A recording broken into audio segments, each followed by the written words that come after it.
Hi guys! Nagsabaw na naman ako, pero hindi ito pang ulam ha.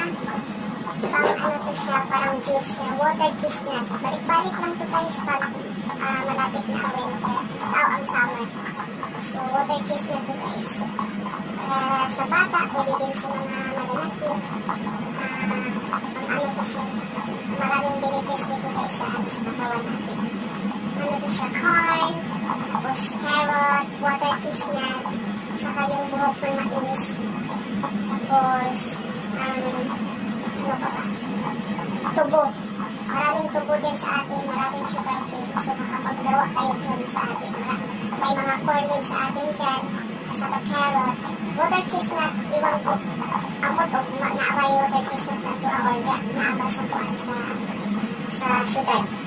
Pero wala yung water chestnut, okay na. Basta naraas na siya ito po sa kakuan ka ng mais. Kung ka ng buhok sa mais. Sakto kayo nag-benefits kayo sa atong lawas guys. Kung inyong pabukaran guys, 45 to 50 minutes. Kung daghan-daghanon yung sabaw, 50 minutes.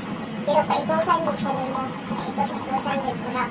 Para mo lamig dito. Kawas din ang katas sa iyang kuan. Kaya kaugalingong katas sa mga ingredients. Yan guys.